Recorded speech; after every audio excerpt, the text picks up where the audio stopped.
Colloquium of 2023. Today, we are going to deal with the topic Decoloniality and Feminism, Pluralist Possibilities. So, in this panel, we have Professor Savita Singh as the coordinator.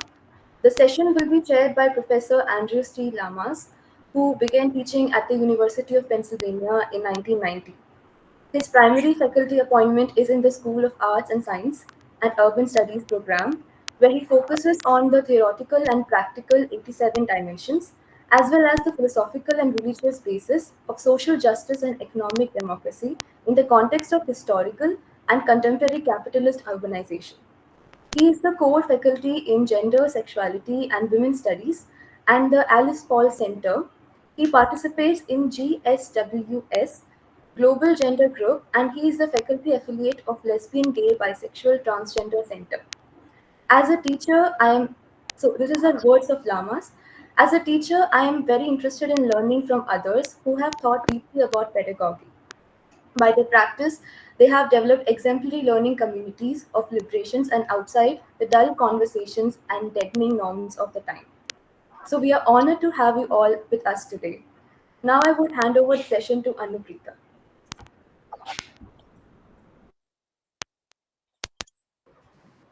Thank you, Pratyuksha. We also welcome our brilliant minds from different parts of the world, including Professor Dr. Margaret A. McLennan, Elizabeth Armstrong, and Dr. Kumudini Pati. Now, I would request Professor Lamas to chair this session, introduce our esteemed board of panelists, and invite them for a fruitful discussion.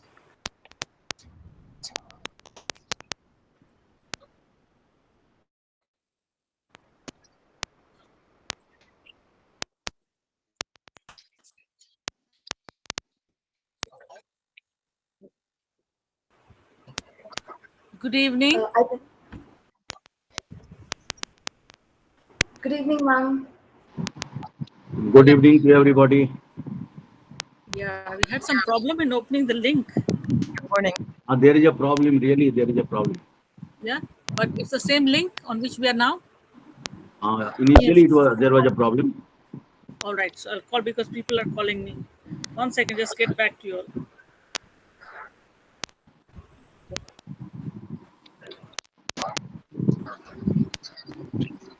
Should we begin? Yes, just इसी link पे खुल गया है, आप एक बार फिर से करिए. जी. So, Anuprita, Yes, ma'am. go ahead. Introduce the panel. Who is introducing?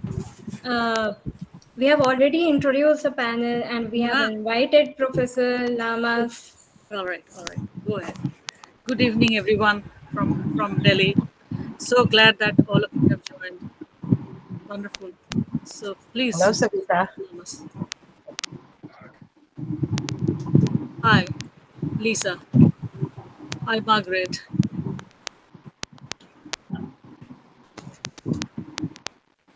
Hello, Professor Lama. Hello, everyone. Welcome. So may we begin, Dr. Singh? Yes, please. So welcome, everyone, to this 10th Creative Theory Association 2023 final panel on decoloniality and feminism, pluralist possibilities. I'm very happy to be chairing the session. My name is Andy Lamas here at the University of Pennsylvania, Philadelphia. In the interest of time, since we've lost some time for technical difficulties, I'm not going to give extensive introductions of the speakers now. They're available online and in the link that will accompany the video, which will be available for the many other people who will view this session on YouTube. We're going to try to speak in the following order: Elizabeth Armstrong, distinguished professor at Smith College in the United States; Margaret McLaren, distinguished philosopher at Rollins College in the United States; and Kumudini Pati, a journalist and columnist in India. A special thanks to Professor Savita Singh for coordinating this panel. She's at IGNU in New Delhi. And to our associate coordinators, Anuprita and R. Pratyuksha. Thank you so much. I think we'll begin with Elizabeth. I'm having a lot of audio feedback. Are you? Are any of you? Yeah, correct.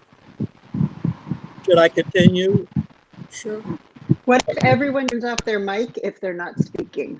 Yeah, all the mics should be off, or yeah, or there's audio feedback except for this. Oh, that's much better. Okay, thank you, everyone.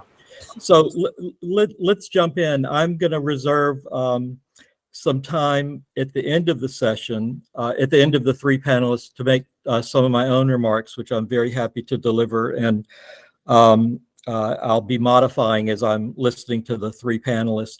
And I'm also going to break a little bit with tradition if we have time. And after the three panelists speak, I'm going to ask each of the panelists to make a few brief remarks based on what they've heard from their fellow panelists. And then we'll break into question and answer if that's okay. So Dr. Armstrong, thank you so much. I love your work, and I'm excited to hear what you have to present to us today. Thank you. Thank you very much. Thank you, and for all of the organizers of this panel. I'm really looking forward to our conversation today.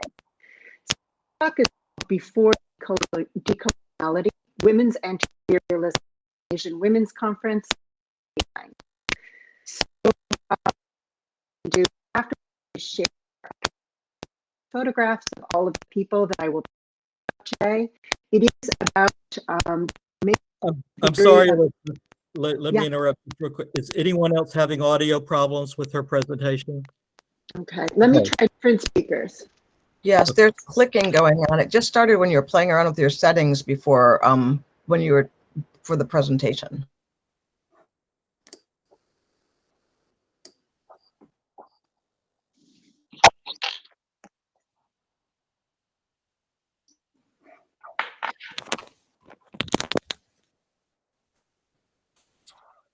Okay. Do these work? Is this, Yeah. Yes. Okay, so it might be the AirPods. Okay, great. So if you don't mind just beginning again. Thank you. So I started with thanks, and I would like to say it again because it really is a pleasure to be able to be together today and have this conversation. So the talk that I'm giving today is called Before Decoloniality, Women's Anti-Imperialism and the Asian Women's Conference of 1949. And what I can do is also share, I don't know if there's a location for this on the conference website, but I can share some photographs of the people that I will be talking about. So this is about the formation, the sort of concerted formation of a theory of women's internationalism at the mid-20th century. Okay. Before decoloniality, there was anti-colonialism. In the first half of the 20th century, anti-colonialism held together a united front of people around the world. As its commonly shared goal, anti-colonialism allowed movements to mobilize the greatest number of people, including women, to support the formation of independent nations freed from colonial occupation. Across Asia, Latin America, the Caribbean, and Africa, anti-colonialism had the strength to bring together agricultural workers, farmers, wage workers in the informal sector, industries, as well as large landowners, industrial capitalists, and even some of the nobility. A complicated and frequently contradictory set of forces. In Europe and the United States, anti-colonialism had no such breadth or complexity. It was an ideology for communists, for leftists, and in much of Europe, even that support to completely end colonial occupation was tepid at best. The development of women's as a united front in the colonized and formerly colonized parts of the globe, anti-colonialism held together a wide range of political visions, from the left to the secular center, and sometimes also the non-secular right.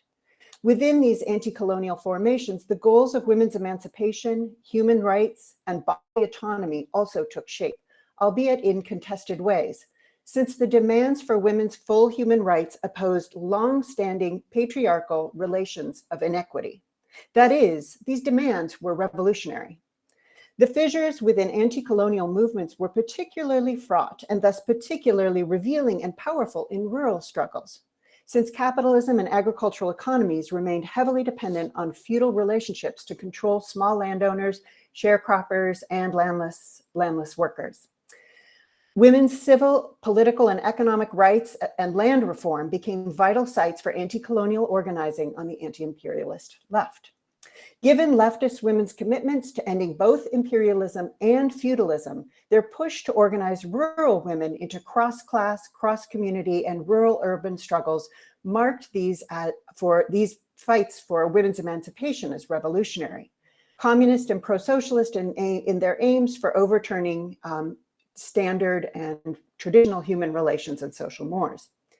Decoloniality today, with its demand to scrape away the vestiges of colonial appropriation of wealth, land, water, minerals, and air itself, has its own radical edge, its own center right. We must ask now whether it also accommodates a version of neo-traditionalism, where women's rights are lost from view. I speak now from the United States, which is in the midst of its own brutal form of clannish and openly white supremacist Christian nationalism, with roving bands of armed men baying for blood. Just down the road from where I live now in Western Massachusetts, in Marlborough, Massachusetts, 2 days ago, Klan members protested outside of a hotel for resettled refugees. No non-white immigrants, no globality, they called for. A return to a walled nation state from a mythic past of their own imaginations. This paper does not map a definite path in the tangles of our present moment of ongoing colonialism and decoloniality. But the debates of anti-colonialism and its most inclusive and progressive left wing in the mid-20th century does shed light on how we can knit a tensile unity that also listens to, learns from, and heeds our differences in support of common goals. The Asian Women's Conference. The Women's International Democratic, so now we're moving back to the 20th century. The Women's International Democratic Federation, WIDF, emerged after World War II as an anti-fascist women's organization that maintained strong links to communist parties and pro-socialist movements around the world. Through the intervention, this is at the founding convention in 1945, women from India, from Vietnam, from Algeria, and from the United States at the founding convention, so this is in Paris in December of 1945, widened the focus of the organization to become anti-fascist, yes, but also anti-colonial and anti-racist women's organization. Unlike any of the other transnational women's movements active during this period, only the WIDF charter unequivocally opposed colonialism, racism, and fascism. From its inception in 1945, through their studies of colonized women's conditions in Asia in 1947, and to the Asian Women's Conference in 1949, the WIDF put its guiding principles into practice. So the Asian Women's Conference was held in Beijing in 1949. And for those who are interested in theories of anti-colonialism and movements of anti-colonialism, you'll know this is 6 years before the Bandung Conference was held in Asia in 1955. So this is early, at this moment after World War II, when the forces of power were instantiating,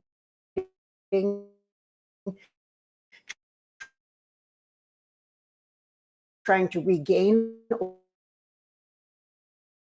old territories lost, to the sort of changes wrought by World War. Conference in 1949 was women's response to this moment. They gathered revolutionary Asian women from 14 different countries for a conference held in Beijing months after the formation of the People's Republic of China. This again was December of 1949. So there were women from 14 countries in Asia, but there were also women from Euro-America, Latin America, the Caribbean, the USSR, and from Africa, both West and North Africa, and East Africa. The Asian Women's Conference defined a consensus among leftist women around the world in favor of a twofold anti-imperialist strategy that was led by women on the front lines of anti-colonial wars. Women from colonized countries who fought on the front lines of independence urged women from colonizing countries to join a global refusal of European and American occupation and imperialism. Deng Yingchao delivered the first report for the Asian Women's Conference. Deng held a powerful leadership role in the women's movement of China. She was the vice chair and co-founder of the All China Democratic Women's Federation. In her opening address to the conference, she described the refusal to buckle under the thumb of colonial rulers and the capitalist system. "Dear sisters," she said, History has delivered the verdict against imperialism and reactionary forces. It is now our duty to carry out this sentence. The time has come for the liberation of oppressed countries and people in Asia and across the globe. Let us welcome this momentous era with an unwavering belief in boundless triumph and intensified endeavors. So at this conference was a woman from the United States, Eslanda Robeson. She was a central figure in the civil rights movement and also wrote for the Council on African Affairs. So she was a guest to the conference as a journalist, and she translated Deng's juridical metaphor to a funeral.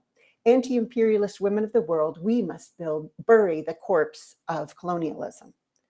Freeing countries from colonialism, as Deng emphasized, was a military struggle in Asia at this time in 1949, but history had declared the verdict. The system of colonialism was fundamentally unjust and had to go. Revolutionaries from the colonies, alongside their anti-imperialist accomplices, sought to make the verdict stick, or, in the terms of Robeson, together they worked to bury the corpse. Their praxis wove aspirations for women's emancipation from old patriarchal remnants of feudalism into anti-colonial movements' demand for universal citizens' rights in independent nations. As members of left and communist movements, these women saw anti-colonialism and national independence as necessary first steps to secure women's full democratic rights. So what was the theory of praxis that they developed? They culminated in two appeals. And again, I have these written out in the slides so you can look at them. So we'll have that moment if I can share those slides with you later.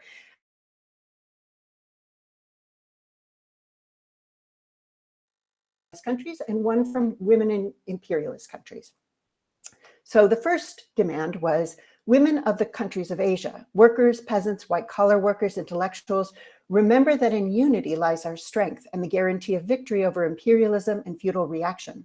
Sisters suffering under the burden of imperialism and the yoke of reaction, unite. In uniting, take into consideration the concrete conditions prevailing in our respective countries and adapt to them all available forms of struggle. Women militants take part in all the organizations comprising masses of women, help to educate them and defend their basic rights.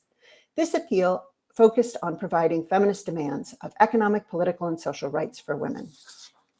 The second conference appeal targeted women in the imperialist countries. So these are the declarations that came out of the conference in 1949. And one of the aspects that they shared was that these were wars that we all lost from. This was a global loss. They described the shared violence and losses of colonial wars that affected all women. They added a special ethical imperative, quote, do not allow yourselves to be accomplices to our murderers. Do not permit our sons to kill each other. Stop colonial wars. Insist that your governments recall the troops from Vietnam, Indonesia, Malaya, and Korea. Motherhood in this appeal could not be conceived outside of war. Women must refuse to raise sons who become murderers. The appeal linked home to the theater of war. Did not allow women from imperialist countries to say that is happening somewhere else. That is not my problem. First, they celebrated the leadership of Asian women fighting British, American, French, and Dutch colonial militarism. And second, they promoted an internationalism led by these revolutionary anti-colonial women. So there were other aspects to this, and the use of revolutionary motherhood was part of it, but I don't think I have time to describe that today, and we can talk about it later. What I would like to talk about is what happened when the delegates returned home. So the conference illustrated examples of how to coordinate internationalist women's activism across geopolitical borders in their reports.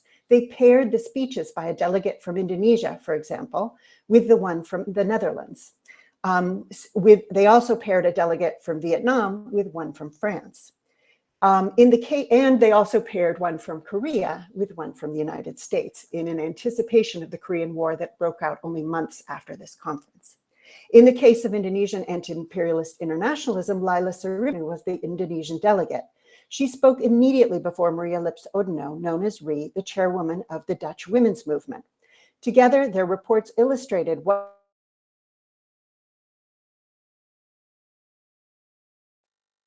women's full participation in the fight against Dutch military attack. Indonesian women were part of the anti-imperialist resistance movements in the region as fighters, as well as in logistical support, surveillance, communication, and infrastructure. She emphasized the role of women in these battles. Indonesian women fight with arms in hand for for national independence. She also reminded her audience of 2 points. First was that Indonesia sought full independence from foreign intervention. Second was the Dutch movement's refusal to support their government's occupation of Indonesia. For her part, Odino Lips described Dutch women's opposition to shipyards sending off arms to colonial soldiers in Indonesia. The women's movement in the Netherlands must take its direction and fervor from their Indonesian women's demands. Jeanette Vermeersch was another example. She was from France, and she was a leader in the WIDF and was part of the Union of French Women. And she talked about the impossibility of continuing as a colonizing country. And this is where both of these cases, in the case of the Netherlands and in the case of France, the left movements were not fully supporting complete end of colonial occupation of Indonesia and France. But at this conference, the women involved from these countries did. So Ho Thi Minh, after Jeanette Vermeersch's speech, was the sole delegate from Vietnam who was able to cross that border from northern Vietnam to China. So this is a moment when the French are seeking to recolonize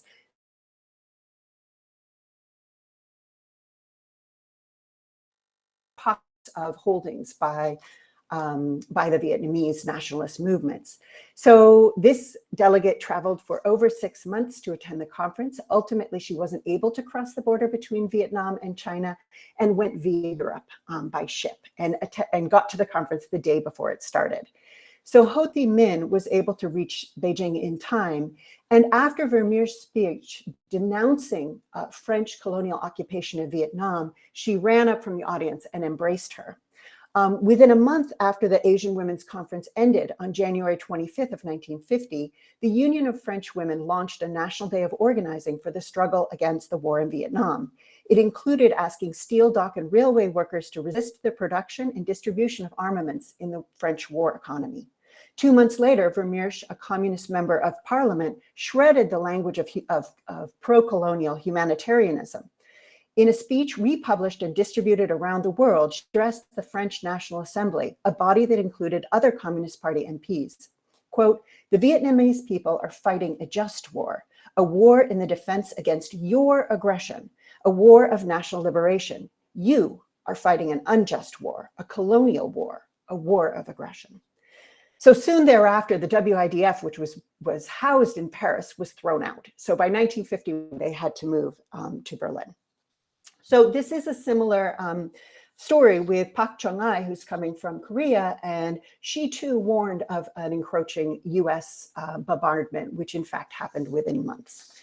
And Essie Robeson, who I mentioned already, Eslanda Robeson, Ada Jackson, and Betty Millard all heeded the call through articles, talks, and petitions as soon as they returned to the US. All of them felt the wrath of rising US anti-communism. They lost their passports, they lost their jobs, and they all were summoned to testify before the House of Un-American Activities. So developed between 1945 and 1949, this dual internationalism for women's rights and emancipation challenged and ultimately presaged the full support for national independence movements by the previously pro-colonial wings of the European communist parties, including the Dutch and French ones. The geopolitics of capitalism bifurcated its strategy into 2 main parts: women's activism outside imperial centers, so within colonized countries and newly independent countries, and women's activism inside of those centers of imperialism. As accomplices in struggle, activism in these political locations were coordinated but not identical. However, the struggles and demands shaped by colonized women led in both locations of activism. In rural and urban colonial territories, the erasure of older forms of women's rights and community power were a necessary kindling for colonialism. The suppression of women's rights fueled and then congealed colonial control,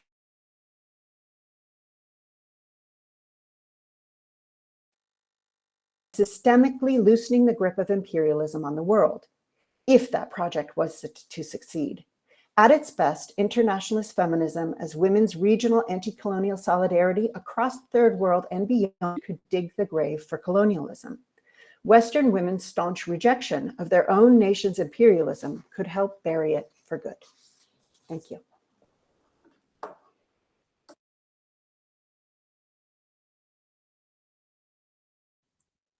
Thank you so much. We're now going to turn to Professor Margaret McLaren. Thank you, Margaret. Yeah, thank you. So if my anyway, if my voice breaks up or the audio's not good, please let me know and I'll stop, or if I need to repeat myself. And also, let me just say, so my paper, I'm a philosopher. My discipline is philosophy, and so my paper is different than Dr. Armstrong's, and I'm sort of pushing back against philosophy, but I explain that in the paper. But then I also do. I've also been in gender and women's studies for my entire career, which is very interdisciplinary, and so I do field work, and my field work is actually in India. And so at the end of the paper, I draw on my fieldwork in India to talk about how it can offer new possibilities for theorizing, for praxis, actually, for theory and practice. Feminist philosophy is a pluralistic and diverse enterprise, more aptly pluralized as feminist philosophies. At times, the projects and approaches in feminist philosophies can be at odds. But for now, leaving aside the many tensions among the diverse strands of feminism for a moment, let us look at some of the significant conceptual and methodological contributions of feminism to philosophy. The dominant philosophical traditions not only represent a small minority of the population, European men, they also incorporate norms and assumptions reflective of this limited perspective. One of the sine qua non characteristics of philosophy is its abstraction. Contextual details and empirical facts are not generally viewed as central to philosophical pursuits. Instead, quote, good philosophy is often judged by its purity and ability to be self-referential. Western European philosophy leaves a strange legacy. For example, the acceptance of mind-body dualism and the correlative devaluing of the body. Feminists have challenged mind-body dualism and offered a variety of ways to think about the body and embodied experience. Similarly, feminists have led the way in examining the role of emotions and affect in human life and experience in an attempt to compensate for the overemphasis on rationality in traditional philosophy. Philosophical assumptions often overstate the degree to which we are independent, autonomous, and free. As Shayla Ben Habib points out, contrary to Hobbes's claim, we do not spring like mushrooms from the earth. Social contract theory assumes that a voluntary contract is entered into by consenting adults, but has no account of how one gets to adulthood. Many feminists criticize this fundamental assumption of social contract theory, noting that all human beings live their lives as dependent and begin their lives as dependent, and most begin at some points in their lives. Ignoring the fact of dependency renders invisible the care work necessary to raise children and to care for the ill, elderly, disabled, and vulnerable. Moreover, the hyper-individualism pervading philosophy undervalues relationships, responsibility, and community. Feminists have developed alternative conceptions of relational autonomy, relational freedom, relational cosmopolitanism, and political and ethical frameworks centering feminist contributions, and probably much earlier historically, these feminist contributions to challenging fundamental assumptions and concepts in philosophy continue to evolve.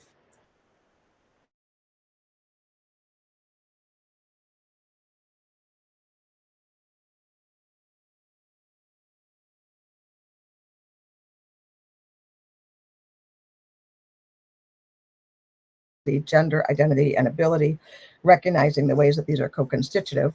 I believe that feminism should also acknowledge the history of colonization, as well as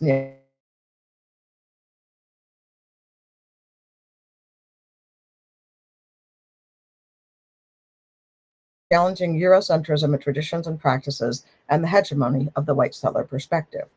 Feminist approaches that explicitly address the histories of colonization and asymmetries of power that center and challenge structural injustice and oppression, and that ground their theoretical work in actual historical and political contexts, can build on earlier feminist contributions to the project of decolonizing philosophical frameworks by undermining the assumption that philosophy is ideal, abstract, non-contextual, and static.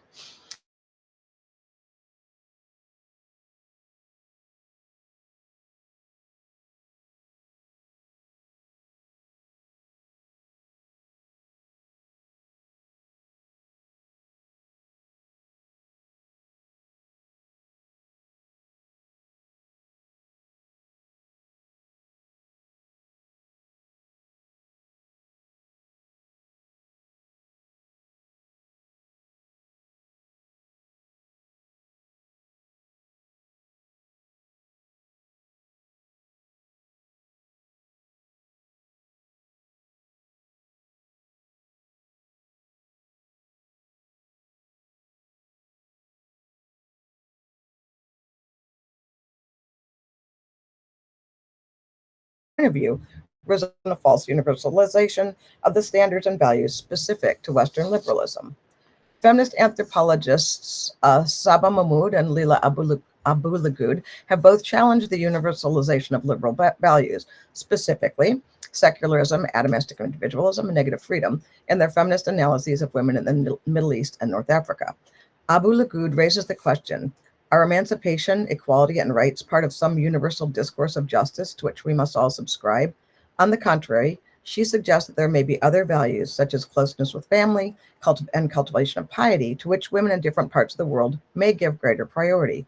She reminds feminists engaged in transnational work, quote, we may want justice for women, but can we accept that there might be different ideas about justice and that different women might want or choose different futures from what we envision as best? We must consider that they might be called to personhood, so to speak, in a different language, end quote. Abu-Lughod cautions against assuming that ideas of individual freedom, individual rights, and abstract equality are universal. She argues that this simply ascribes dominant Western liberal values to other cultures. Universalizing particular conceptions of freedom, equality, and rights does not serve feminists well in working towards transnational solidarity.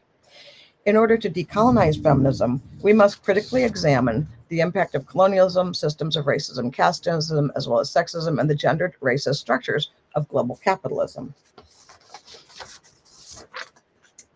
In my recent book, Feminism, Women's Activism, Feminism, and Social Justice, I aim to practice a decolonized transnational feminist philosophy. My project involved fieldwork in India to see how the experiences and wisdom of women involved in grassroots and activist projects challenge assumptions about women in the global South, particularly the assumption that women in the global South are passive subjects, the recipients of welfare or charity, and that Western frameworks of negative freedom and individual rights are the primary vehicle for liberation.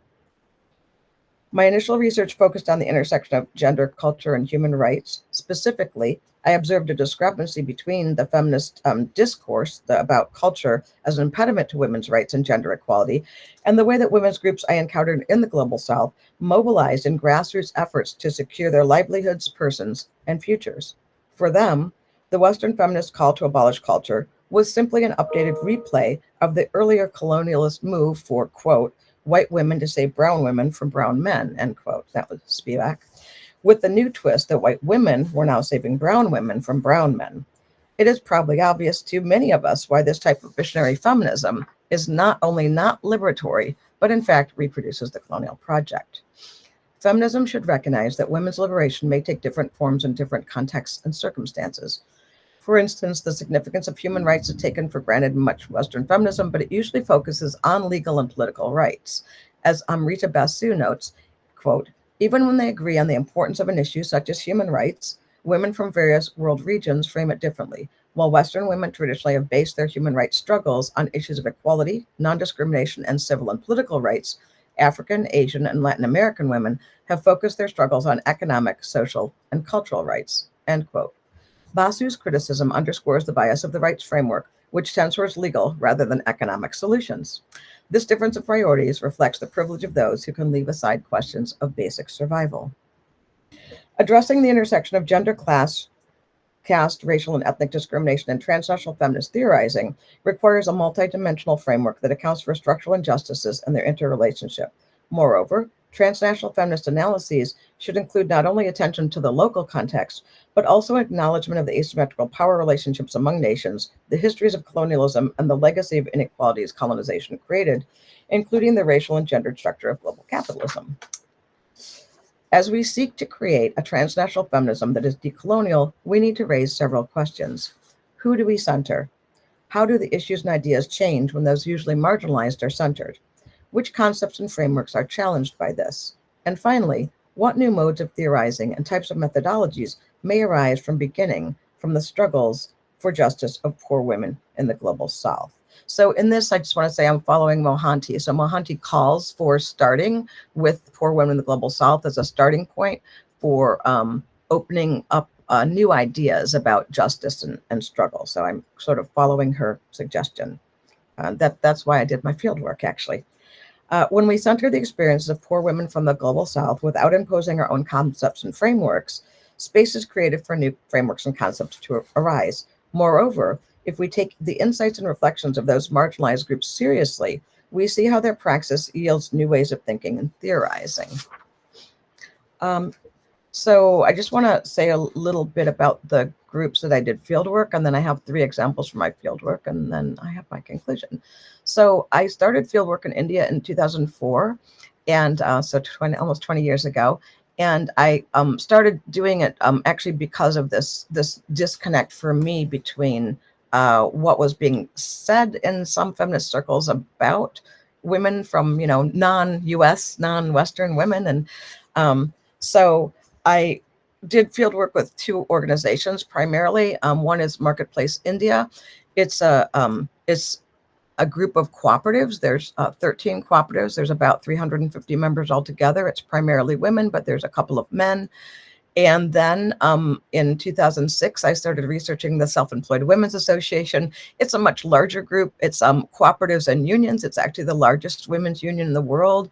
And I'm very specifically interested in cooperatives and not microfinance and not, individual entrepreneurship, because part of what I'm interested in is the empowerment that comes through collective action and collective organizing and worker participation and decision making. So cooperatives, it's very important that, one is actually unions and cooperatives, the Self-Employed Women's Association, which is huge and has lots of different organizations in many states of India, although it started in Ahmedabad in Gujarat.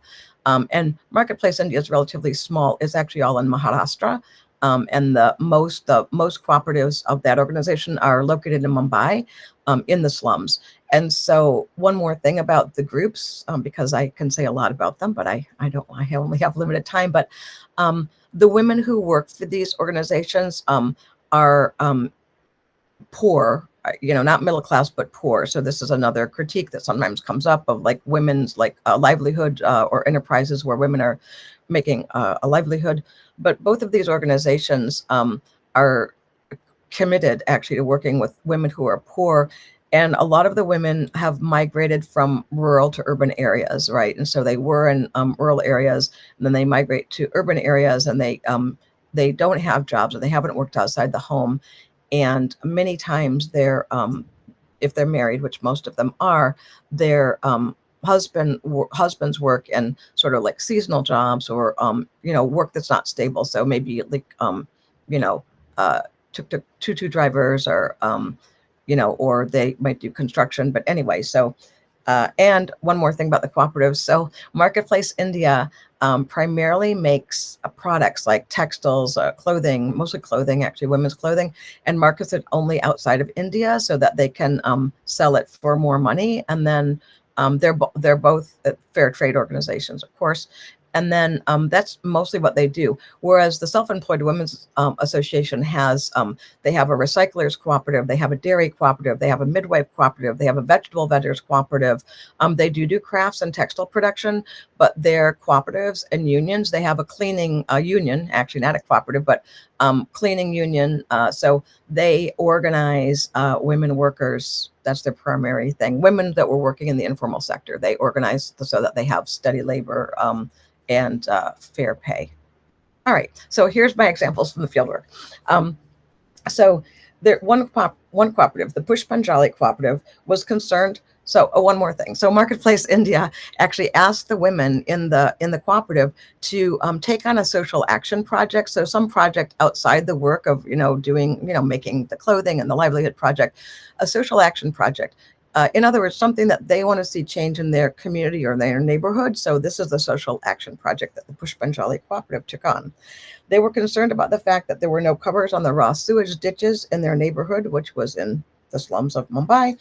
Not only was this dangerous for children playing in the neighborhood and people walking, but it also contributed to significant health problems, both in terms of hygiene and because disease-carrying mosquitoes were breeding in the sewage water. Pushpanjali decided their social action project would be to get the city government to address this situation that so far had been consistently ignored. They educated city officials about the problem, conducted a door-to-door campaign in their neighborhood to elicit widespread support, and demonstrated at the offices of local politicians. Within a year, the problem had been addressed and the sewage ditches were covered. This change in infrastructure has positive ramifications for everyone in the community, including a lower infant mortality rate, fewer breeding grounds for malarial mosquitoes, and a generally cleaner and safer environment. No small feat for a group of women, many of whom had never left the house or spoken in public before they started working in the cooperative. In the second case, several cooperatives worked together to call attention to the corruption in the distribution of government rations of rice and oil.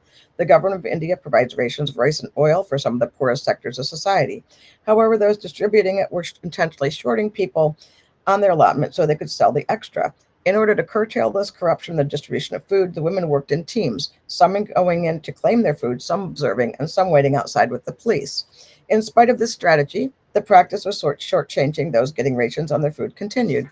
So the women from the cooperatives demonstrated in the streets of Mumbai to bring widespread social and political attention to the situation. After the demonstrations, the federal government intervened and improved the supervisory process of distributing rations. A third example of a successful social action program is health education. In one cooperative, all the members went through an outside workshop on preventative health with an emphasis on inexpensive home remedies. After this cooperative went through the workshop, they put together an educational health program themselves. They created all materials such as posters, flip charts, etc., and they ran a peer workshop for the other cooperatives. Through each of these social action programs, the women learned that they have the power to create positive change, not in their own lives, but also in the community. Focusing on particular local issues helps each group to successfully set and reach their collective goals and also fosters a sense of solidarity and collective empowerment. In all three of the examples, the categories of rights, autonomy, and freedom do not quite fit, especially since these are usually construed so as to overemphasize our independence from others. In the first example, the right to a healthy environment or clean water may be a background condition for not having open sewage in your neighborhood, but that abstract right alone does not secure the changes necessary. Does not secure the changes necessary to make change at the local level. The women did not appeal to an abstract concept of rights, but to the very concrete dangers to their own health and that of their families and community. Moreover, changes in infrastructure are a public good best advocated for through a collective effort. In the second example, the idea of basic rights may have been behind the ration distribution program, but without addressing the implementation of the process, these basic rights remain unfulfilled. Fulfilling them required collective effort and social and political engagement. Finally, peer health workshops that focus on inexpensive home remedies and transmit information in culturally and contextually appropriate ways addresses information and economic inequality while respecting cultural sovereignty and creating community. Several things can be learned from these examples. Collective action is more important than individual rights when addressing and challenging structural injustice because issues that violate the rights of individuals may be infrastructural and require a community effort. Global or universal frameworks are not well equipped to provide solutions because they often ignore cultural and historical context, and in doing so, they may impose frameworks and values that perpetuate colonialism. Attention and sensitivity to cultural context, while simultaneously engaging in projects such as social change, such as covering the sewers, gaining access to food rations, and creating health education programs, implicitly rejects the idea that culture is at odds with gender equality. Collective action replaces autonomy as the key element in achieving one's goals, and community is more foundational than a notion of individual freedom, which in typical philosophical discourse is portrayed as freedom from attachment and community. The norms, and this is my conclusion, the norms of collective action, community, and anti-exploitation undergird the practices engaged in by the grassroots women's organizations that I learned from in India. These normative ideals can be fruitful not only for challenging structural oppression in specific situations, but also for addressing transnational structures of injustice, such as global capitalism, the neoliberal economy, and gender labor. Thank you.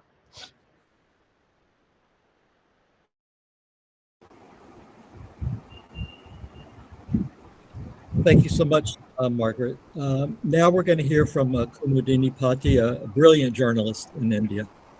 Thank you. Yeah. Can you hear me? Am I audible? Yeah? Yes. Okay. Thank you. Okay. So hello to all my participants in this colloquium. So I am approaching this subject based on experiences from mass struggle in India.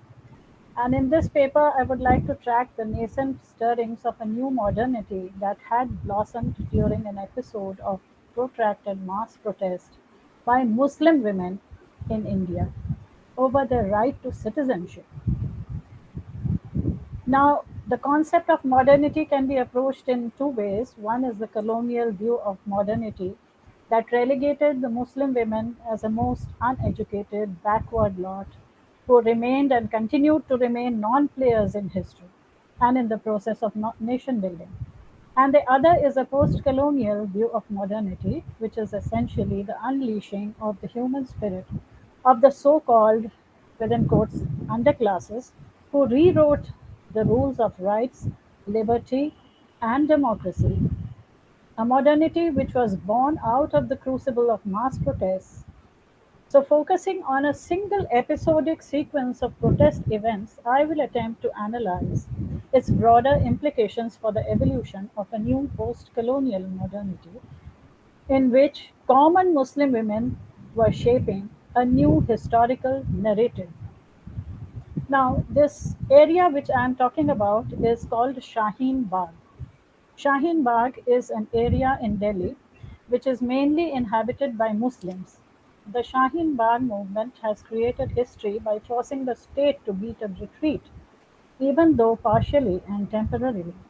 It was an inspiring mass protest by a seemingly invisible segment of society which showed that justice, rights, and democracy are born out of rebellion.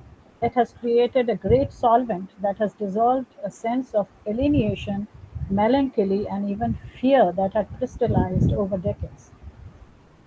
Now, this has also posed some challenges. For example, it poses fresh challenges to the radical feminist inquiry. Going beyond the classical feminist framework confined to educated upper caste, upper class women, it ushered in diverse post colonial feminist tendencies of inquiry into the lives and struggles of refugee and religious minority women. The plural feminism of the unlettered, toiling urban poor women who not only carry the cross of gender oppression but also of religious minority discrimination. These women have challenged the majoritarian religious and patriarchal paradigm of power and decision making and of lawmaking and enforcement by a very brutal fascist state machinery. Now, what is the background of this ferment? Let us go back a little. I'd like to briefly go back into history to trace how these women negotiated with an early modernity with aplomb despite multiple years of suffering, not only during the colonization of India, but also in post colonial India, beginning with partition. Now, there was a tug of war between two civilizations, so to say. Under the Sultanate and the Mughal rule, Muslim women did not go into formal education. They observed strict parda. They were confined into the zananas, which were special quarters meant for women. Of them, the elite did enjoy some privileges. For example, they went into art, into literature, music, and other cultural facets, and they had an agency of their own too. Some of them were also adept at administration, at political diplomacy, and warfare. Colonial rule, of course, devastated them, as during the British rule they were treated as uneducated, uncivilized, docile women who needed to be adapted to modern life, which was being represented by the colonizers. On the other hand, most Muslim men wanting to save their women from the ill effects of exposure to an alien culture and civilization being brought in by the colonizers, were also curtailing their freedoms. So Muslim women were suffering the most in this tug of war of two different civilizations. Now, in Shaheen Bagh, during the day long discourses, women were recalling how scores of burqa clad women from elite Muslim families had spontaneously discarded the veil and even donned male attire and fought valiantly against the British rulers, even laid down their lives in the struggle for independence. These women had shown to the colonial rulers how well they understood politics and warfare, and they had challenged the tag of the others. I will avoid naming all of them here, but if you like, you can see the mention in my paper, which I will be sending to Savitaji. So these women had been the forerunners of the Shaheen Bagh women. If the early stirrings of modernity were thus born among Muslim women of the subcontinent, Shaheen Bagh symbolized a continuum that was throwing up the saga of new modernity among them in post colonial oppressive India with a brutal fascist right wing regime. Many Muslim women were also pioneers in the early colonial modernity. Some of them had actively worked for education within the community independently of the British. They had established schools for Muslim girls. For example, Begum Ruqayya was one of them, Fatima Sheikh was another, and there were many others, the details of which I am not repeating here, but you can see the names in the paper. So these pioneers were the vehicles of early modernity, and we can see the worthy successors of these women in Shaheen Bagh. Now, coming to partition, the early modernity did have the dark side as well. Partition was one of the most horrific incidents in history of mankind. There were widespread violence, and it was not only partition of their homeland that the Muslims suffered. They were reduced to a small numerical minority in India, and their homes were destroyed forever. Siblings and even generations within families were forced to separate. Thousands had lost their homelands and their homes, being reduced to the status of refugees as a fallout of these political events, which were clearly the result of the policy of divide and rule which had been adopted by the colonizers. Many of them resettled refugees had shared their historical experiences at Shaheen Bagh. Now, we come to the status of Muslims in post-colonial India. We remember too that in independent India there have been riots and pogroms. For example, Bhagalpur, in Bombay, in Malyana, in Naroda Patia of Gujarat, to name a few. In Delhi too, there have been occasional spells of communal riots which have been consciously organized for political polarization. But no permanent political barriers could be erected, and cosmopolitan existence got restored naturally. Now, very late, I think it was around 2006, that the Sachar Committee released its report on the status of Muslims in India. And this report said that Muslim women were the most exploited. They were mostly home based working women. They had missed out on educational opportunities. They had economically empowered themselves to whatever extent possible by working informally and sometimes out of their homes. This was due to restrictions on their mobility, which had been imposed by manipulated interpretations of Islam, which they failed to challenge for various reasons after the devastation caused by partition. And now I give some statistics in the paper, which I am not going to repeat here because of restriction of time, but you can see the details. Now, there is another question that is a vexed question here, that is the absence of leaders among Muslim women, which is an indicator of their secondary status. Because of community restrictions, there has been no shared concept of womanhood or joint participation in anti patriarchal struggles. In many cases, the women's movement has encountered opposition from fundamentalist religious groups in its fight for gender equality. One notable example has been the Shah Bano case, which is a very famous case about which you must be knowing. That was in 1980s, and it involved the granting of alimony to Muslim women.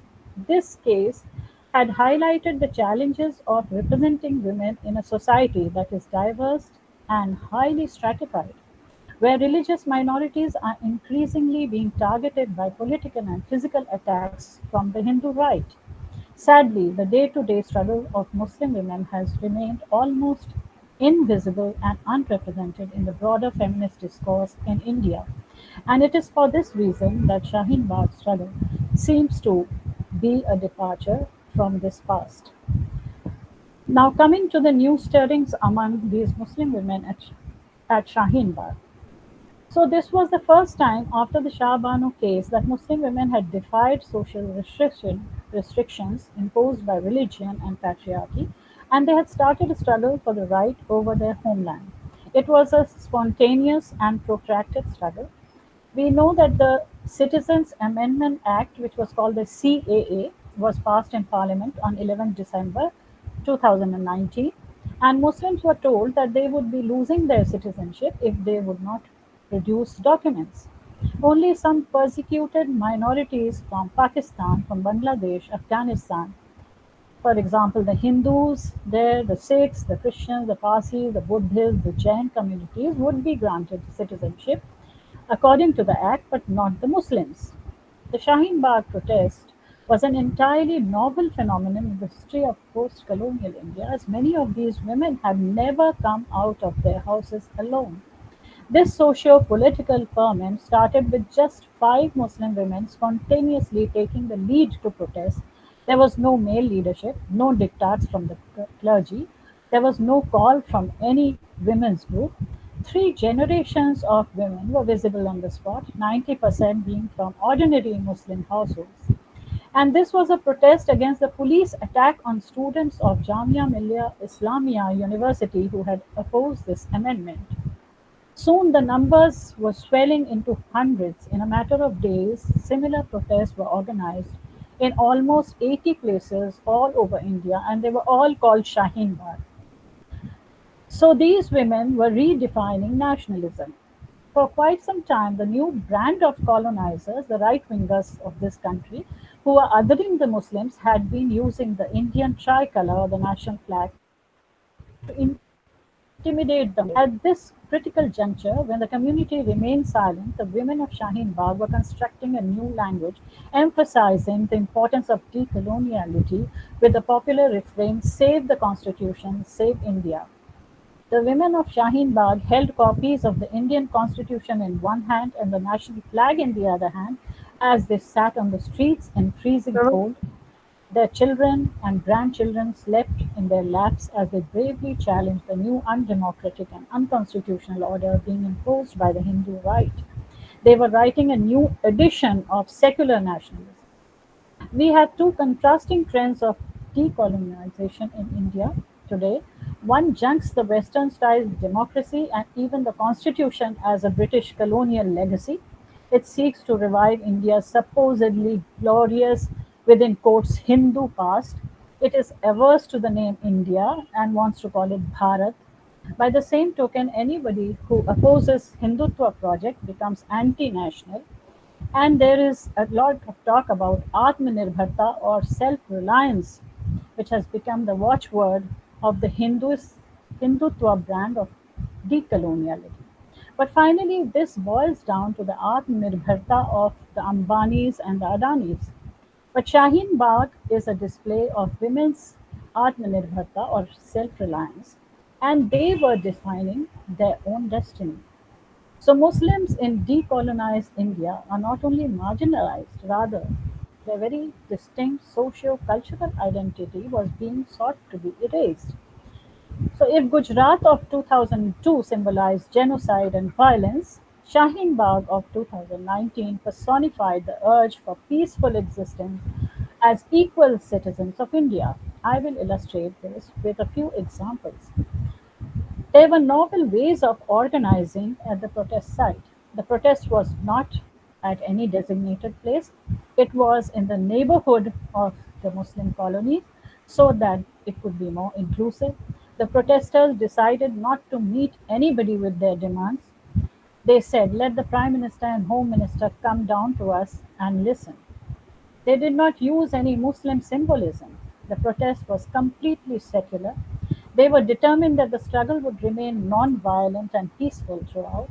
All attempts to disrupt their struggle were handled with great maturity. The fight was targeted at political forces of the Hindutva and the authoritarian state. It was a battle for counter-hegemony against the hegemonistic state controlled by the RSS. The Hindus were not their enemies. Teachers from among the protesters were helping students to study, and a temporary school named after Savitribai Phule and Fatima Sheikh was started there. It even had a library. Teachers not only taught children and women how to read textbooks but assisted them to read the Indian Constitution and memorize the preamble of the Constitution. Political parties were not allowed in the protest, but people from all walks of life were welcomed. Advocates, they were doctors, they were philanthropists, business people, students, writers, poets, academics, all were at the side. The women remained vigilant against any misinformation campaign by a section of the media. And the youth icons whose names were displayed at the protest site were not political leaders from youth or students' organization of established parties. They were modern women such as Safura Zargar, Devangana Kalita, and Natasha Narwal, whose names you might have heard, who had been imprisoned for protesting against the discriminatory law. And they stayed in prison for more than a year. This movement was not at all hierarchical, and responsibilities had been distributed equitably. Doctors were providing healthcare, farmers were distributing food at langars, artists were painting graffiti, teachers were giving classes, male volunteers were handling security and management, and so on. It was a new experiment in organizing where everybody was a leader in their own right. And young girls were conducting the meeting for the first time in their lives. And they were improvising slogans, they were writing songs, they were talking about freedom. This was the first time a woman had announced from a mosque and appealed to people to join the protest, because generally women are not allowed to announce from the loudspeaker on the mosques.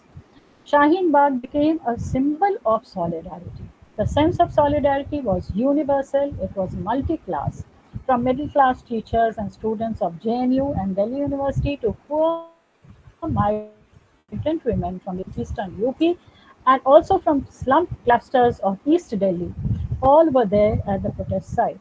So from the beginning to the end, the women of Shaheen Bagh were defying tradition, and instead of confining themselves into the zananas and letting the women fight, they were sitting in the open with uncovered faces. They were talking to men, they were discussing politics. Unlike their men, they even confronted the Uttar Pradesh Deoband clergy who sought to stall the movement. The women challenged the male supremacy of the Deoband by chanting, Main Bagi hoon, which means I am a rebel, I am a rebel. The collective emotional turmoil and outbursts were not an expression of spontaneous feelings, rather, it was a conscious political cultural practice which was asserting we are second to none. This struggle has inherited and incorporated the key elements of the glorious legacy of struggle by Muslim women. As a collective, they were leaders at the forefront of defining the nation's politics. Even before farmers had made the Prime Minister Modi retreat, these faceless women compelled him to retreat reluctantly. Shaheen Bagh emerged as a central location for nationwide protests by minority groups against the RSS agenda of the CAA. They enjoyed strong support from large section of Hindus, particularly Hindu women. If mini Shaheen Bagh sprang up all over the country, this was no accidental act of spontaneity.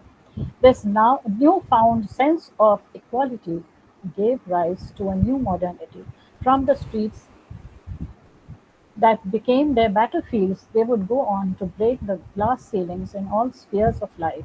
Many future leaders are born and trained in such crucibles of mass protest. So, there are some questions which I would like to raise, which I am still discussing with people and I am working on. One thing is that most Muslim women are restricted by the Muslim personal law. In fact, the Indian Muslim communities follow four different Sharias, and the Islamic scholars do assert that Sharia is not unchangeable. Yet, any attempt to reform the personal laws have been met with a lot of resistance from the Muslim clergy. In fact, the Muslim Personal Law Board, which was led by Shaista Ambar, had drafted a modern version of the Nikahnama or the marriage law, but could not get it accepted. There was also a demand for 4% reservation for women in the parliament within the 33% that has been demanded. This was 15 years back in Lucknow when I had attended a conference of Muslim women, but so far it has not been taken up again. Muslim women, being a minority within a minority, remain among the poorest, educationally disenfranchised, economically vulnerable, politically marginalized groups in the country even after independence. And no serious efforts are on by anybody, including the left organizations, to really organize these women. Now, The Shah Banu case also had created tensions within the community. So there is this hesitation about a change in the personal laws. Now, this time, uh, I think you must have heard about the government having imposed a change in the divorce law, the Teen Talaq, what it is called, Teen Talaq. That has been changed, amended, and it has criminalized Muslim men. And in this, the Muslim women have mostly remained silent. They have not expressed their views at all. And now has come another debate regarding the Uniform Civil Code. And here too, I see that a very small section of feminists are talking about Uniform Civil Code and debating about the kind of reform that the government is going to come with. But by and large, the Muslim women are not vocal on this issue. So these are some questions. And another question is, how will it be possible for Muslim women in India to negotiate freedom within the family where the powers that be are so fascist and so sort of anti people? So, how do they go about it? So, that is another question. And of course, I would also like to make a very small mention that when there was this whole struggle about banning the hijab in Karnataka, one of the states in India you must have heard of, then there were some young girls who had filed a petition in the Supreme Court that they wanted to go to school and appear for their exams wearing their hijabs. And there is a sort of a nascent stirring among young women, young Muslim women, and it needs to be recognized and it needs to be politicized more. And we as feminists have to talk about this more so that these women do not remain invisible in our political framework. So thank you, everybody. And Andrew Ramas and Savita Singh, thank you very much for inviting me. Thanks.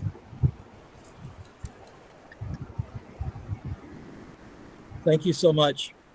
So now what I would like to do is to have each of the speakers, Elizabeth first, Margaret, and then Kumadini, offer any kind of reflections on what they've heard from the other panelists today so far. Then I'll offer a few remarks.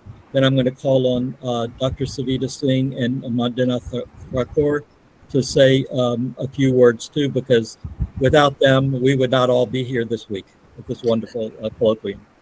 Yeah. Elizabeth, can I turn to you for a moment? Yeah, thank you. So I guess one of the themes that I've noticed running through all three talks, because we come from very different disciplines, is a way of thinking about the possibilities for different kinds of connections and movements, first of all, that overturn hierarchical relations that are based on whether the global north, global south, Hindu, Muslim, majority, minority. So what does it mean to overturn these relations of power in movements around women's rights? That's one thing I see in common in ways that are really interesting. The other is Kumadini Patti. I noticed that you mentioned, you had a phrase, this Hindutva brand of decoloniality. This is something I've been thinking about both within the context of India, but also within the context of the US with the rise of fascism in this country. How are some of the ways that in academic spaces, we imagine that decoloniality is always already a progressive demand, but we are in a complex world that has allowed concepts like decoloniality to fuel the fire of a kind of bigotry and nationalism. So you talk about the use of the tricolor flag in the protests in Shaheen Bagh. And I think about the ways that the flag in the United States is transmuting so that the far right has created this black and white and blue flag that mirrors the red, white, and blue US flag that is a symbol of the rise of a police state and the support for the thin blue line of the police. So I'm really interested at this moment where within the academy, we imagine decoloniality to always be already that kind of tensile unity that I was asking about. But I think it is, in fact, more capacious than that, more troubling than that. And so that's the second sort of overlap in all of our talks that I was noticing, that what is it that has to be inside a movement that has the women's rights in this most thoughtful, both that includes cultural rights as well as economic rights, the kind of the five rights of the UN that Mrita Basu was mentioning in this bifurcation between global north and global south. What does that mean today? And I think even the order of our talks is quite generative in that regard, so that we start to be more specific. What do we mean by decoloniality? It's not enough to invoke a phrase. In fact, we have to substantiate it. And I want to thank the panelists that I was with here today for doing some of that legwork that's so important. Thank you so much, Elizabeth. Margaret? Well, actually, first, I just want to say to my fellow panelists that I really enjoyed your papers. And I also, like Elizabeth, I see a lot of resonance among what we're doing, and agree that decoloniality needs to be specified, and also that it can be co-opted, actually, and has been co-opted in some of the ways that Madini mentioned, particularly by the Hindu right.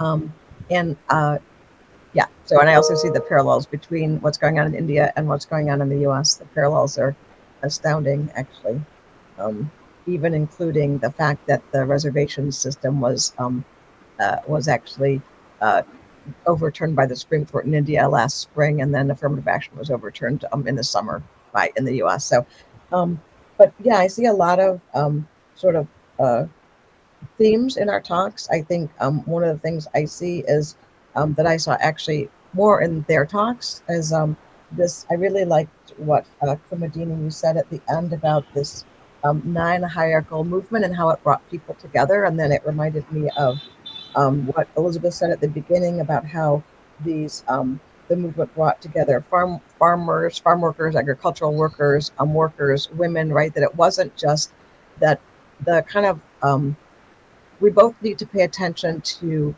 structural oppression, but also the ways that those things intersect, and importantly, the ways that those intersections can bring people together in collectives in order to overturn systems of imperialism, colonialism, but also specifically to rise up against things like the CAA, the Citizens, what is it, the Citizens Amendment Act. Yeah, the Citizens Amendment Act. So yeah, that's all I say. I mean, I think that we have probably lots of people have things to say, but I really enjoyed the panel. Thank you, Margaret. Kumudini? I don't. I wouldn't like to add much. Only I wanted to say that I was really kind of experiencing from the other panelists who were talking. I was experiencing that there is a lot of similarity between the kind of work that you are doing and we are doing here. But this question of Muslim women, it struck me because it is not being talked about much. And after this anti-CA movement was over, I think they have been given notices, and there are FIRs against them, and they are fighting cases. But I don't see many people helping them out in that kind of struggle, because that has become an invisible kind of struggle that is not on the streets. It was at the time of COVID-19 that they had to somehow stall the struggle so that they could maintain social distancing. So that was when they had to put it off. But the sort of the women I saw there was a Shaheen Bagh in Allahabad as well, from where I come. It was called Roshan Bagh, but they were calling it a mini Shaheen Bagh. So I had been there several days, and I saw this Indian tricolor that was being used a lot. And so, there were little girls with painted faces with the tricolor on their cheeks. and there were little girls who were wearing frocks with the colors of the flag, the three colors of the flag, and all that kind of symbolism. And so they were trying to snatch away what the Hindutva brigade was trying to appropriate. So they were trying to snatch it back from them. That was a kind of struggle that was going on. But now there is a question of even changing the Indian constitution. Now the government that is at present incumbent government is saying that it is going to change the constitution. It's going to change the country's name and change the constitution as well.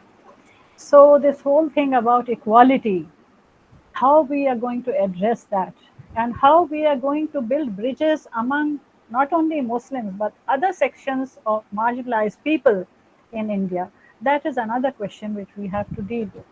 Like Margaret was saying, that different sections of people who are marginalized. You can talk about racism, you can talk about anti-fascist movements, and you can talk about gender inequality. All those people have to come together somehow. So that is one thing that we as activists have to tackle now, and that is quite a serious matter, I think, to be taken up. So I enjoyed the session very much. Thank you very much. So could we ask Professor Singh or Nath Thakur to say a few words? Professor Singh? Thank you very much, Professor Lamas. I was really enjoying each paper. Initially, there was a lot of difficulty in putting this kind of panel together, but thank you, Lisa, thank you, Margaret, and thank you, Kumudniji. Kumudniji was still not very sure if she was presenting anything meaningful, and I wrote back to her saying that it is excellent, only within 20 minutes. That is all that you have to do, nothing more. I want to tell you all that she has been also my political mentor together. She's just not just a journalist. She still is at that time very active part of ML movement that was going on in the country, and was looking after the women's. She was a very important journal called Adi Zameen, which for which she invited me. This is how we got to know each other. She invited me to review a book by German Greer called The Whole Woman. And I think I had just come back from McGill, and all these things were very much sort of handy. And so I did that review for her. And then she published my poem, Whose Woman Am I?, which later on became a very sensational poem. So all these things with camaraderie, to the extent that I began to go with her into all kind of meetings. I'm not an activist. I have stomach for it. I'm a theorist, basically. So she understood. Savita, excuse me, just for a moment. Could everybody please mute their mics except for Savita? Thank you so much. Sorry. Savita, back to you. All right. So why I'm narrating this this part of my life with her is because it was for the first time that women actually have, poor women have more agency than I had, or people coming from my class. It's not even middle class, it's higher middle class, higher caste, higher upper caste, upper class, this and that. So, I was absolutely transformed by that experience. Hundreds and hundreds of women coming together,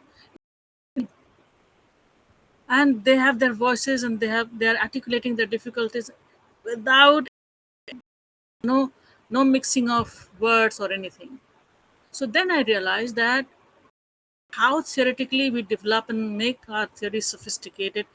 For example, postmodernism, which slowly and gradually has been cutting down on the reality of agency of women, which is so much reflective in Elizabeth's paper, and also in Margaret. Margaret, I think you came to India about how many, 7 years ago when you started your research? I first came to India in 1999 and 11 times, and the most recent time I was there on a Fulbright. All right. So When I the met, thing when I is met, that it is the recent reality which she's reflecting on. I mean, this is a subject. Millions and millions of women are they have put their lives together through self-help groups. All right, and they are basically a economic unit. This we have to understand. They're funded by uh, government, banks, cooperative banks that she was talking about, and there's so much work that they do. It is only because we are so patriarchal that we acknowledge the contribution of this kind of work, continuous work in health sector, in agriculture, in entrepreneurship, small level entrepreneurship. Women are work without any abstract notion of what does it mean to be a woman and what does it mean to be liberated as a woman.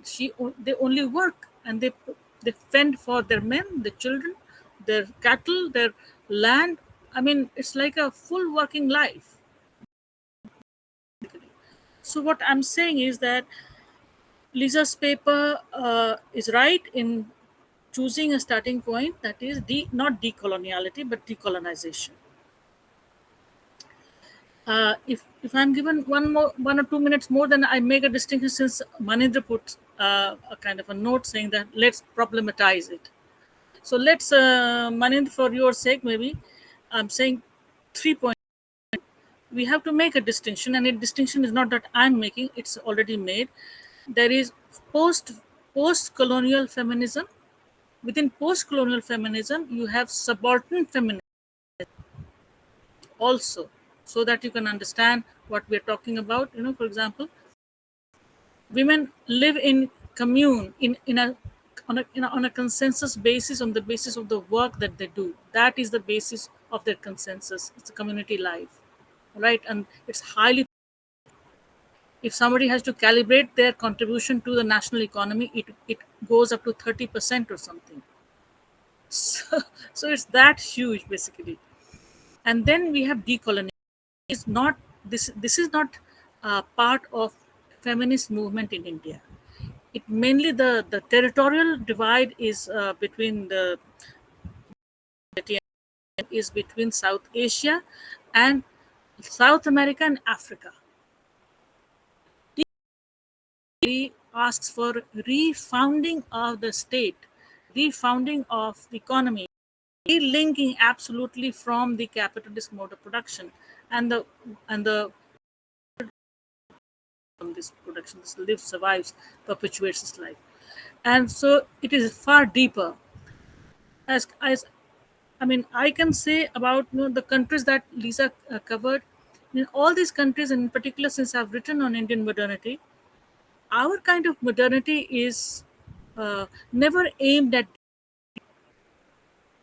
our modernity, interpretive modernity. That is to say, we reconstructed our patriarchy, and we had a version of modernity by which we live even today, by which our science and technology and our middle class flourishes.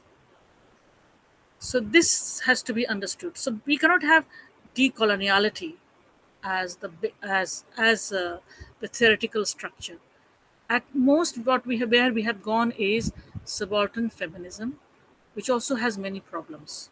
For example, what point that Kumudniji has put forward, the issues is difference, not only of difference. Issues of authentic difference has not been really. And secondly, a phrase that I'm borrowing from Professor Lamas, and I used it liberally in Pune just a fortnight ago. I was called by Gail Ombit's Friends Society to speak there, and I said that I will agree with this. The false universals, which can for the sake of crude maybe expression, it can be said abstractness, universal abstractness. They could know they good to women, whether they're living in the west, south, or north. It does only good to certain kind of who like to be comfortable, who like to own property, who like to monopolize. That is what is helping them. So what I'm saying is that all these three papers were brilliant. They were linked with each other.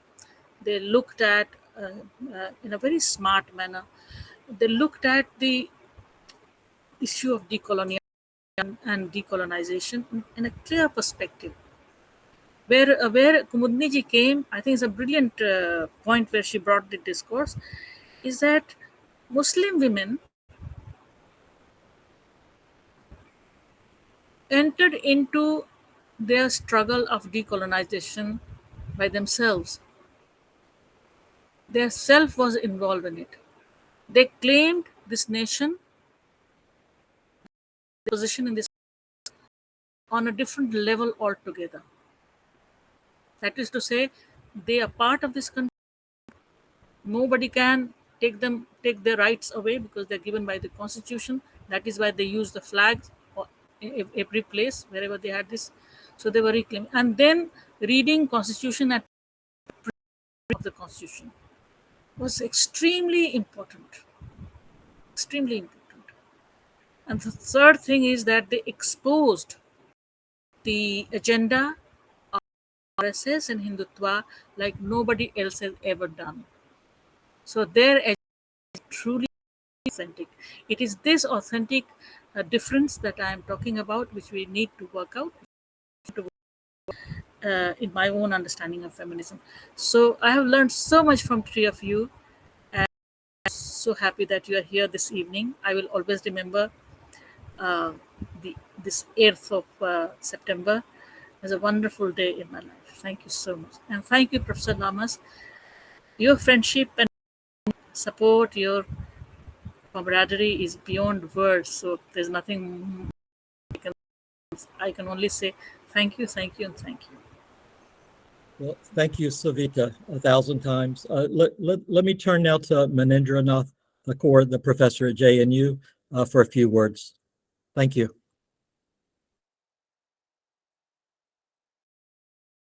Lamas, I thoroughly enjoyed it, and actually I'm in state of India, which has started witnessing conflict, and there are very interesting movements, women's movements here also. And there is some problem with the internet, so I could not connect in the beginning, so I missed part of it. But I thoroughly like the idea of problematizing decoloniality.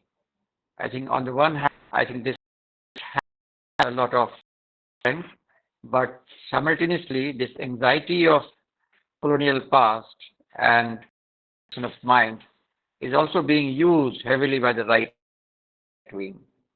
The challenge really is to how really to dissect this and see where multi layers of this issue is involved, and the way Kumudni ji about her the concerns about the movement of Muslim women is very interesting. This is the first time I'm hearing somebody who is not only celebrating that movement but also questioning that whether this kind of activism will also address that they are internally and externally facing. I remember her when we were involved partly in the movement she was also involved in, and since then I have been really appreciating this to on the one hand appreciate something, on the other hand look at the limitations also. I think this is the model that we should also adopt for understanding the limits. This is one of the concepts I think that kept echoing in the creative theory colloquium this time. So I feel like organizing another day-long discussion on the question of decoloniality and how to handle with this idea. I'm sure this is not only India, as Elizabeth explained, this is also US, and I'm very closely watching France. So it's also in French society, so also in Turkey. So there are so many places the same kind of things are happening. So maybe it's a global trend which needs to be deconstructed, understood properly, and the potentials and possibilities and limits, everything needs to be explained. So I'm sure Margaret's paper is so full of insights. Somebody looking at feminist movement in India from outside and looking at the cooperatives of women cooperatives. I think this is a wonderful idea. Some of the cooperatives, Margaret, which emerged during the freedom struggle, that still survive. It always gives me surprise. Still survive, and they're very vibrant. Gandhi was architect of some of them, as many of them were coming national movement, and they were having family problems in the family. They were so Gandhi designed such movement, such cooperatives. So probably that really would be a wonderful study if somebody connects the contemporary cooperative movements with those cooperative movements and how they have survived. So there is a possibility of theorizing feminism from very different angle, including, I would suggest, if Margaret, you can also look at some of the famous poets from India, like Mahadevi Verma, knows that we have been talking about it, that what could be the alternative understanding of feminism that this experience can throw. That would be wonderful. Thank you very much. And Andrew, as Savita said, your friendship and your group's friendship with our group has really brought so many advantages to us I can't express. I mean, I'm always reluctant in receiving any financial support from any organization, as you know, but the way you have come forward to really help us in so many ways, not only I just went back to the discussion that we had after the CTC 22, three of us, I had the recording, and I really took some of the points to express our design of CTC this time. So I think your critical comments, which we will have once again after this CTC, are so important to us. Thank you very much. Thank you very much for all this. Sorry, I'm Mr. done. Lamas, I'm just taking Thank half you. a minute. Sure, go ahead, Savita. Thank you, Manindra. I would very much like, because now we have a website, functioning website, thanks to Manindra. Manindra is looking after all the construction of this website. If you can just send us more than what you have written for your abstract, it's about a page and a half or something like that, so that we put it over there, and we're planning to do it with others also. So we will have a kind of anybody who goes to our website reads as to what all has been said. It will be a rich experience and for young Yes. scholars. We're committed to young people, young generation. It really gives us satisfaction because they are the ones who will be, of course, Also, here yeah, over time. yeah. Also, we are right. Also, we are creating this blog where we will carry on the discussions, unfinished discussions that we had during the CTC. So people will approach you for your reflections on CTC and the new questions. So blog will be very vibrant, and I'm sure young students are very keen to engage in debate with us and everybody among themselves. So please do participate in that. Okay, thank you. So I thought I thought I would just say a few things about the panelist presentations, and then just read a few short remarks that I've prepared, and then we'll open things up further given our time constraints. I think it's oh, Manindra, could you please mute? Yeah, thank you. So I think there's two things worth making explicit about the presenters themselves that may be helpful to people who are coming to this topic afresh and anew.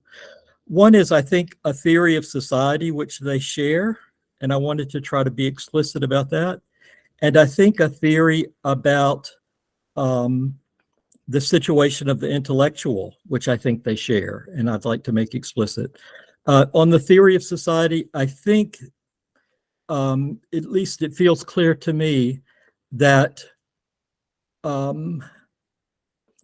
violence against women and resistance against that violence in domestic spaces is intimately linked to violence against all peoples everywhere, even on a global scale. That seemed to be deeply embedded in the thought of the three presenters. The second thing about their own intellectual identity, it appears to me that they think of themselves, I think maybe even Elizabeth said this in a talk that I heard a while ago. And I'm sorry if I don't get it quite right, but this is the truth that I heard in that comment, which is that they think of themselves not so much as authors, but as witnesses in solidarity with the people that they write about and the histories which they try to bring to the fore. So I just wanted to make that explicit because it might be helpful to the young intellectuals that are in our audience. Let me just read something briefly as well. In listening to the presentations of our remarkable panelists and to all those who have spoken this week at the 10th Creative Theory Colloquium, I reminded of those powerful words originating from a group of radical women in an Aboriginal rights group in Queensland, Australia in the early 1970s. You all know this. If you have come here to help me, you are wasting your time. But if you come because your liberation is bound up with mine, then let us work together. Since that time, in the 1970s, I've been particularly drawn to the contributions of Angela Davis. She came to my university in Philadelphia during the Occupy protest in 2011 to speak from the same podium occupied 40 years earlier during the U.S. war against the people of Vietnam by her old teacher, Herbert Marcuse. At that event, Professor Anya Lumba, a prominent Indian feminist and distinguished professor here at the University of Pennsylvania, served as one of those introducing Angela Davis to the assembled mass. I would like to share a few words from Professor Lumba's remarks. She said, "I want to strike a personal note here and to recall what she meant for someone like me growing up in India. I first heard of her during the International Free Angela Davis campaign, organized during her infamous 16-month incarceration in 1970-71 in California. Even as Angela Davis was victimized for being an anti-racist, for being a Marxist, and for being a feminist, she became an important figure in forging international solidarity. By February 1971, more than 200 local committees in the United States, India, and 67 other foreign countries worked to liberate Angela Davis from prison. It was during this campaign that I first heard of her. This is Anya speaking now. My father was a labor organizer and a labor economist in India. He organized some of the mass protests, and he published a small booklet which told her story in India. Let me just make an aside. I tracked down this booklet, and I would like to read a small bit of it for you before I continue with Professor Lumba's remarks. This is how the booklet ends. And it was published by All India Trade Union Congress in New Delhi. What is at stake is Angela's life. What is at stake is the fight of the Black people against racism.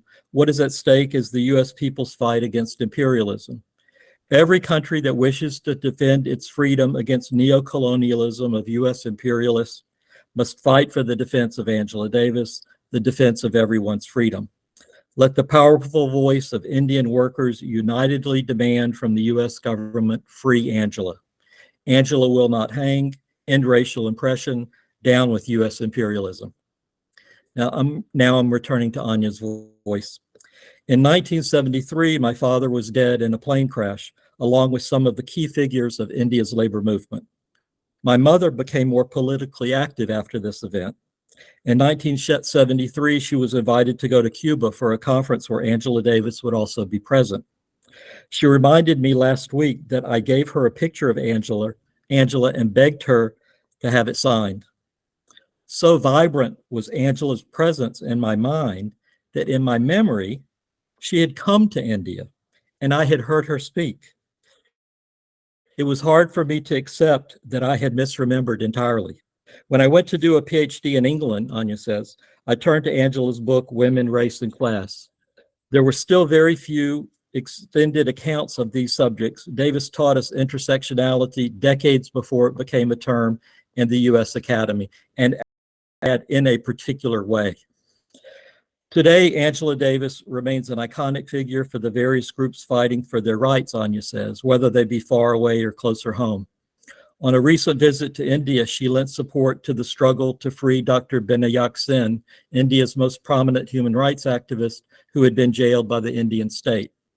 Angela said during that visit, we have to rebuild that global transnational community that has to be class conscious, race conscious, gender conscious, and caste conscious. We have to take seriously these new modes of justice that have been enabled by working class people's struggles for equality, struggles against racism, against casteism here. In a sense, it is an infinite process. And now let me close just with a few of my own words. Solidarity without erasing difference is the keystone to Davis's philosophy of praxis. For her, capitalism simultaneously obscures, flattens, and erases differences, but also relies upon them for the creation of hierarchies that enable domination, dispossession, and accumulation. The resistance to capitalism, the struggle for liberation, for democracy, for equality, for covered sewers, for clean water, in its socialist form, necessitates the organization of powerful solidarities that at once enable the free expression of who we are in our commonalities and in our differences. For Davis, understanding the particular experiences of diverse peoples, Black women, Indigenous women, Dalit women, and other poor working people, is important not only as a matter of respect, but because doing so is necessary to get critical theory right and to forge the solidarities required for making progress toward a more liberatory existence. This entails, among other things, learning how people, despite and because of their differences, are negated differently and similarly by the interaction of exploitative and oppressive systems. The expression of who we differently are, when appropriately contextualized and organized, may enable a refusal of capitalism's one-dimensionalizing commodification of our distinctions. At the same time, however, concern with difference may be overemphasized to such a degree that commonalities of class, humanity, and life are denied or obscured, thus negating possibilities for forming solidarities with sufficient power to challenge capitalism in its fullness and complexity. I so appreciate the contributions here by Elizabeth Armstrong, Margaret McLaren, and Kumudini Patti, not only for what I've learned here today about decoloniality, feminism, and women's struggles, but also for provoking me to think more deeply and critically about resistance and liberation. So thank you. Thank you, Professor Lamas. Now we have the question and answer session. So if anybody has question, please raise it. We just have 7 minutes, so be precise and accurate at the same time. Thank you. Thank you, Anuprita. Anuprita is doing PhD with me. She's working on Savitribai Phule's empathetic pedagogy.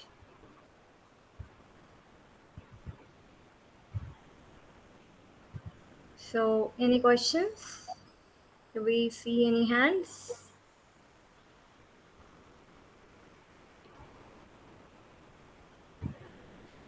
By the way, a book of 20 women poets that I just edited is dedicated to Angela Davis.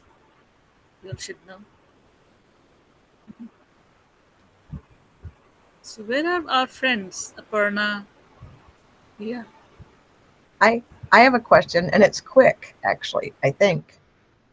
I have a question for Elizabeth. Elizabeth, is there any relationship between the women's Women's International Democratic Federation and the Women's League for Peace and Freedom. Is there any relationship between those groups? Because I know the Women's League for Peace and Freedom was quite an old group as well. They were simultaneous. So in time terms, yes, Women's International League for Peace and Freedom was extant. It emerged out of World War I, so it has that history. What started to happen in 1940s, what had once been a really, so there were a number of them. There was the International Association of Women, there was WILPF, but what started to happen in this bifurcation of the 1940s is groups around the world, including in India, I found the records of this in Teen Murti, were asked to choose. And if they joined the WIDF, these other organizations said, you are not welcome in our organization. WILPF was not quite as explicit as some of the other the IAW in particular, where I found letters from Margaret Corbett Ashby in the Teen Murti archives.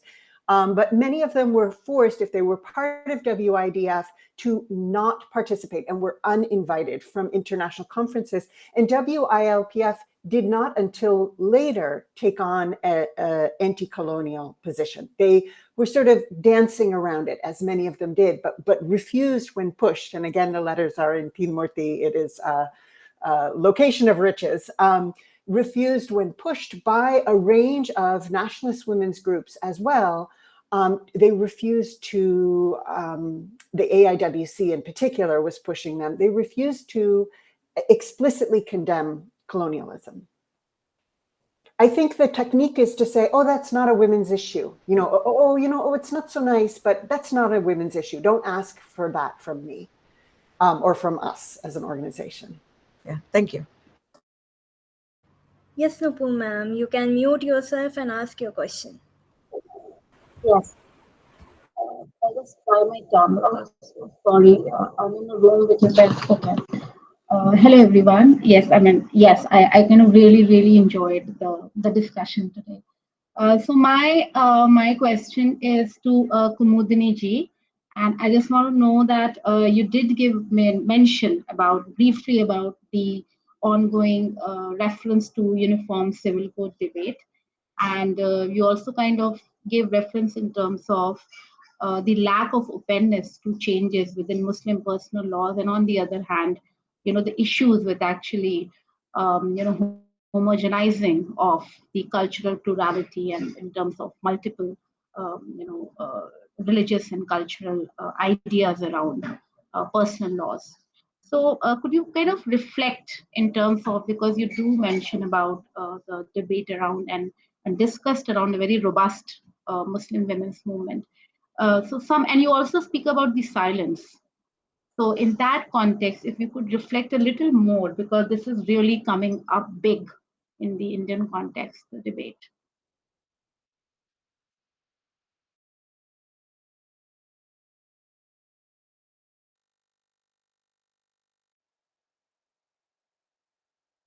Ma'am, kindly unmute.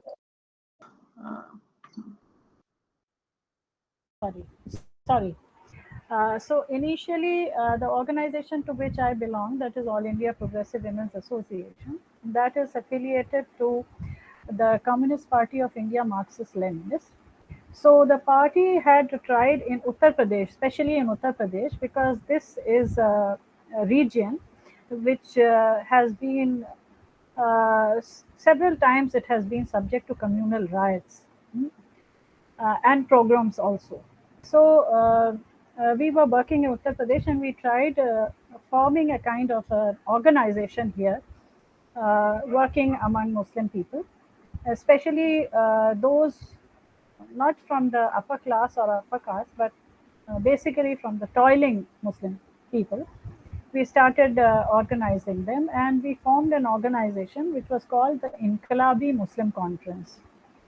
And a branch of this was also formed in Bihar. So both the states where these organizations were formed, I noticed that the senior leaders of these organizations, there were some leaders who were sort of in their 80s or almost past 80s. So there was a kind of rift between those senior leaders and the young people who were joining this organization.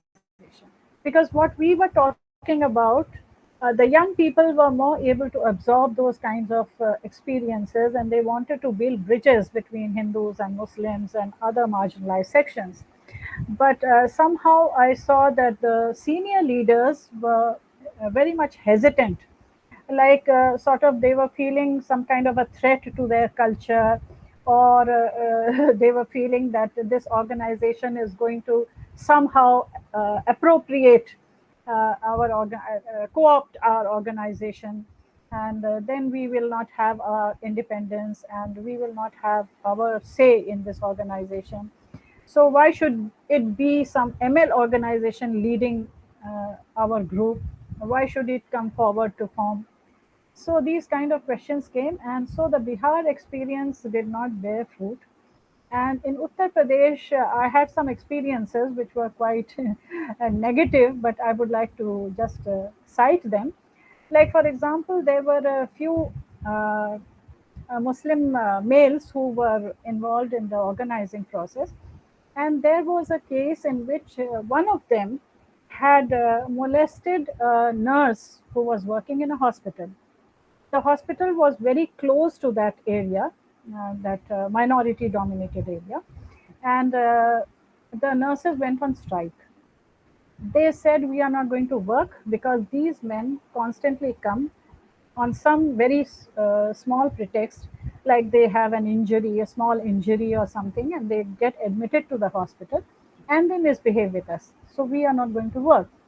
Now, there was a call to me from these women, these nurses, saying that I should come in solidarity with them. Now, you imagine the kind of uh, sort of a dilemma that I was facing. That on the one hand, I was organizing these Muslim people there in that area after the Babri Masjid demolition, and so I was part of them. The other nurses, because they were women, so I was part of them as well, and so I had to take a side. So I said, okay, I'm supporting the strike, first of all, because I want to say that molestation cannot be allowed. And maybe we have to educate our men who are working with the Inqlabi Muslim Conference. Maybe we have to discuss things with them. But firstly, I would go and support the nurses' strike. So I went there and I supported them, and we were just standing on opposite sides of the road. There were these nurses standing on one side of the road, and these men were standing on the other side, and they were saying, Kumudini ji, why don't you come with us? Why are you there? Why are you there? These women are trying, they are Hindu women, and they are trying to oppose us because we are Muslims. That kind of thing happened. So that was one experience that I had. And then we tried again in Lucknow to form a women's group. Actually, I mentioned that there was a Muslim Women's Personal Law Board that was formed. And this lady who was heading that, she was called Shaista Ambar. Shaista Ambar became she came close to us, and she also demanded that we should help her to formulate this modern nikahnama, the marriage law, and so that they could ask for a reform in the marriage law. Because the personal law they thought was a sort of kind of very oppressive for them. So we discussed that, and we formed an organization which was called Tehreek-e-Niswa. And Tehreek-e-Niswa had a Muslim Lucknow who was leading it. She is called Tahira Hassan. So Tahira Hassan was the leader of Tehreek-e-Niswa. She worked for some time, but I realized that what was happening was that she was under tremendous pressure from the community. From the community, there was so much pressure on her not to take up this issue, not to talk of this, and not to talk of that, and just so she was silenced. And then gradually, that organization petered out. It could not work any further. So recently, I have been asking these people again to discuss the kind of uniform civil code about which our government is talking. So, what are the pros and cons, and would it be really gender? Will it provide gender justice or not? Things like that. Like for example, they talked about teen talaq and they said, okay, there won't be any divorce, talaq, talaq, talaq. There won't be any three talaqs now. And so these men were criminalized. They were sent to jail because they said teen talaq. So these women were frightened. They were saying, if this is going to happen within the families, how are we going to live? Who is going to fend for us? Who is going to support us? What are we going to do after this? If the family breaks up, where will our children go? So that was the question they were asking. So it has been a very, very difficult terrain, and we are still trying. In different ways, we are still trying, but I can tell you that it is proving very, very hard for us. And especially when this fascist government has come to power, it has become harder. Earlier also it was hard, but now that the fascist government is there, so everything becomes that you should not Muslims as a community. uh, Whatever is going inside, let it be for the time being. Let us for the time being forget all these differences and just talk about uh, the rights of the Muslims within India. Otherwise we are going to be thrown out from here, and once we are thrown out, we will be thrown out with the women, so the women will also have nowhere to go. So that is the question that is now haunting us, and we have to deal with it. So I think we need another session to discuss this. Nupur, I think it will take a whole session to discuss, because there are so many experiences that I have, but time is a constraint. So I've been maybe next asking you to time. write those experiences. So you, this Nth time you session have inspired reminded to me. that. Savita ji is reminding me for the nth time to While write. she's writing a chapter for my book, there are two authors who are writing for me. One is Lisa, the other one is Kumudni, and the third one I've just spotted, which is Margaret. Oh, yes, good. So these are some questions that remain unanswered. At least for me, I am still struggling, to be very frank. Thank you. Thank you. So I would like to conclude the session and say something, some few lines on the observations that I have made. We are in continuum to create revolution. There is pluralism in universe. Where does that one universe lie? On this note, we would like to thank all of you for joining us today. Thank you. Thank you so much. Thank you, Anuprita. Wonderful. Thank Thank you all. you. Namaste. Thank you. Thank you. Yeah,